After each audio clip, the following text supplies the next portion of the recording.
Zach LaVine has come out and confirmed a team that he would like to be traded to, and this team is in the Western Conference. We're going to get into more of that in this episode of Bulls Digest. I'm your host, Joey Mercer, and before we get into it there today, I just want to say that about 92% of you that watch these videos are not subscribed to the channel. So if you're looking for a place for daily Chicago Bulls content, then look no further. Make sure to go down below, hit the subscribe button, turn on the bell for notifications, and every time we upload, you will be notified. We're trying to hit 1,000 subs by Christmas here on Bulls Digest, and we hope you can help us reach our goal and join us on the journey as we get there and past that as we keep the channel going.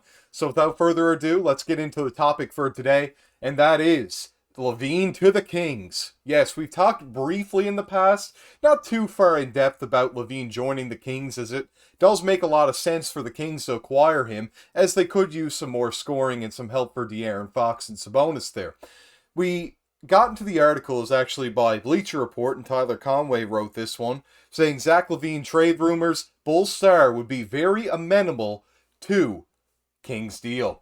So, it makes sense. I mean, if they do get Zach LaVine, they fill kind of a void they've had there. Kevin Huerter hasn't been so great so far this season. Keegan Murray's been phenomenal. And they've had some other guys really step up. But they could use that third guy. They could use that extra scorer there. And Zach LaVine would be a really good fit. Now, what we get back from the Kings would have to be what this deal would depend on. As we know, LaVine has been heavily shot by the Bulls. And seems like a deal is going to be put in place sooner rather than later, hopefully, on the Bulls' end. First thing I saw in the article was Sam Amick of The Athletic reported LaVine would be open to a backcourt pairing with De'Aaron Fox, with whom he shares an agency in Clutch Sports. The Bulls have been exploring the trade market for LaVine, who is currently out of the lineup with a right foot injury. The Bulls are a disappointing 10-17 and are more likely to begin a rebuild than attempt to improve their middling veteran-laden roster. LaVine is in the second season of a 5-year, $215 million contract and is making $40 million in 2023-24. He was averaging 21 points, about 5 rebounds, 3 assists per game, before getting injured. So it's important. It's important, to note there that LaVine is out with an injury right now, of course, and is getting paid all that money for right now not even playing the games. So it is a lot of money that's only the second year of a $250 million contract to take on, which is why we're probably going to have to take lesser value in return when it comes to such a large deal. You're taking on such a risk as a team with a player that's been out with some injuries now on such a large deal, which is why we probably aren't going to get exactly the first option we'd like for LaVine, and we'll have to look at second, maybe third options if the team is really serious about dealing him. The next thing I saw in the article was, the Bulls may have an issue getting star caliber return for LaVine, given his salary and penchant for not being a particularly strong defender. In an era where 47 players are currently averaging 20 points per game, LaVine's scoring prowess becomes less impressive. Chicago's market will be teams like the Lakers, who have little in terms of tangible assets to offer, and a franchise like the Kings that does not typically attract starry names in free agency. Sacramento is off to a 15-9 start to the regular season and looks like a playoff team for the second straight year. But the team's ceiling appears limited without another star next to Fox and Domantas Sabonis, which is what I talked about briefly at the top. Now, let's not discredit Zach as being such a great scorer, because I think he is a top 20 scorer in the NBA, if not top 15. I know there are better players out there, but let's not say he's toward the bottom of that 47 that's averaging 20 plus a game. He is definitely towards the top of that, the upper half at the very least.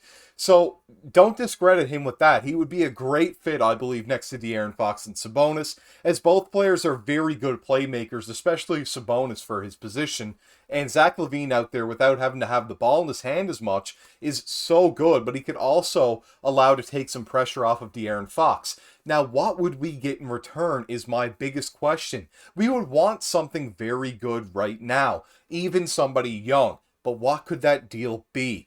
Well, the next thing I've read in this actually talked about, second-year forward Keegan Murray would be an intriguing young name to add to the mix.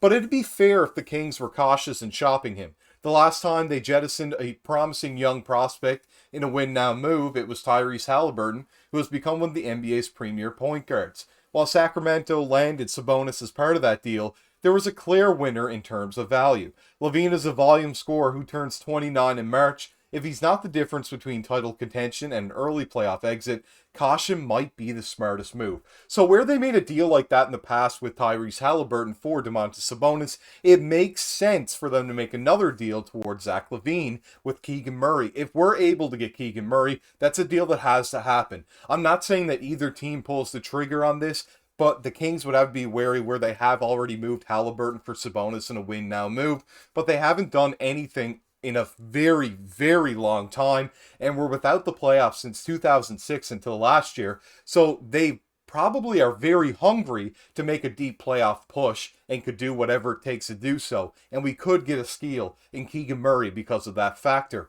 But I also want to point out there that they talked about the clear winner in the deal of Halliburton and Sabonis.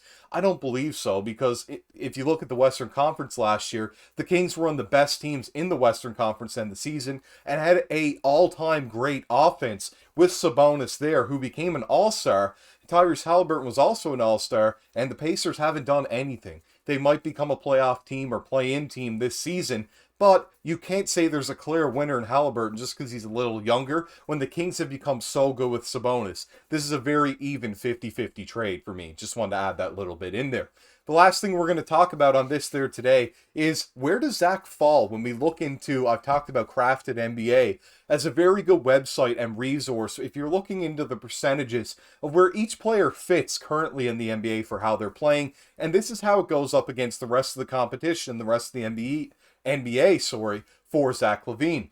So we actually have here, if I move to the side so you can just see that his true shooting is in the 46th percentile, so he's actually below league average being 50% here, of course, in his true shooting percentage, which is not that good. That adds, of course, all together the field goal, the three, and the free throw, and that's where he's to with that. The shot quality is an 84th percentile, so one of the better players in the league for the shots he chooses to take.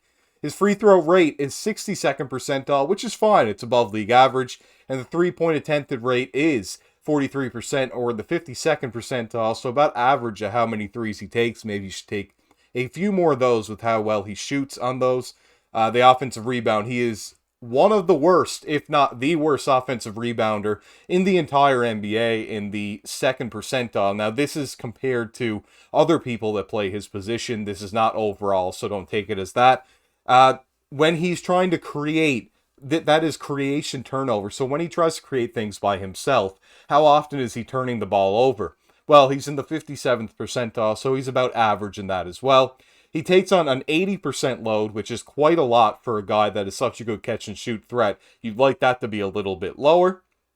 And the creation is in the 77th percentile, so one of the top guys in the league at that as well. His portability is lower, it's less than half, as well as his passer rating. He isn't that good of a passer, which is why they moved him to guard/wing, as opposed to when he played point guard in Minnesota. But when you look at that portability, that basically says with his game and how he is playing, would he fit on every team in the league? And the portability says that no, he is below the average, so it's a little bit tougher for him to fit into offenses, so they'd have to kind of move things around to make that work. When you look on the defensive end, he's below average. He is in the 45th percentile there, if we look at that, for deflections. So he's below average at that. He's in the 13th percentile for, the defensive turnovers. He doesn't cause any of those. Defensive rebound, he's in the 62nd percent, so just above, league average at his position at that. The rim frequency, how often is he contesting shots at the rim? Below league average at 39%. Block percentage, below league average for his position at 25%. His versatility on defense is in the 61st percentile, surprisingly, which is above league average. And then if we look at that bottom number, his rate to personal foul, it's hard to see there, I know. That's in the 85th percentile, which is one of the top. And that usually tells me that a player is not that good if the rest of the defensive stats are really bad, because that means that he's not even going in and trying to get fouls, and he's not getting any called on him because he's not being aggressive on defense and not having any fouls called on him. So we also look at, he's in the 89th percentile overall for offense. That is the crafted offensive plus minus. And if we look at his crafted defensive plus minus, the 11th percentile towards the very bottom of the league. So it's important to note there that, yes, he is one of the worst defenders in the league. He's almost in the bottom 10%, bottom 11%, as we can see. But he is one of the better offensive players in the league. In the 89th percentile, that is very good. He's a top offensive talent. So that does offset a lot of the defensive worries, which is why I could see them making a deal for a younger guy on the Kings. And this Kings deal could be one that could bring great value back to the Chicago Bulls. And if an offer like this comes on the table, they need to pull the trigger right away. This has been your host, Joey Mercer. This has been another episode of Bulls Digest. I can't wait to see you all in the next one. Make sure to go down below, like and comment on the video. Subscribe to the channel as we're trying to hit 1,000 here by Christmas. And I can't wait to see you in the next one.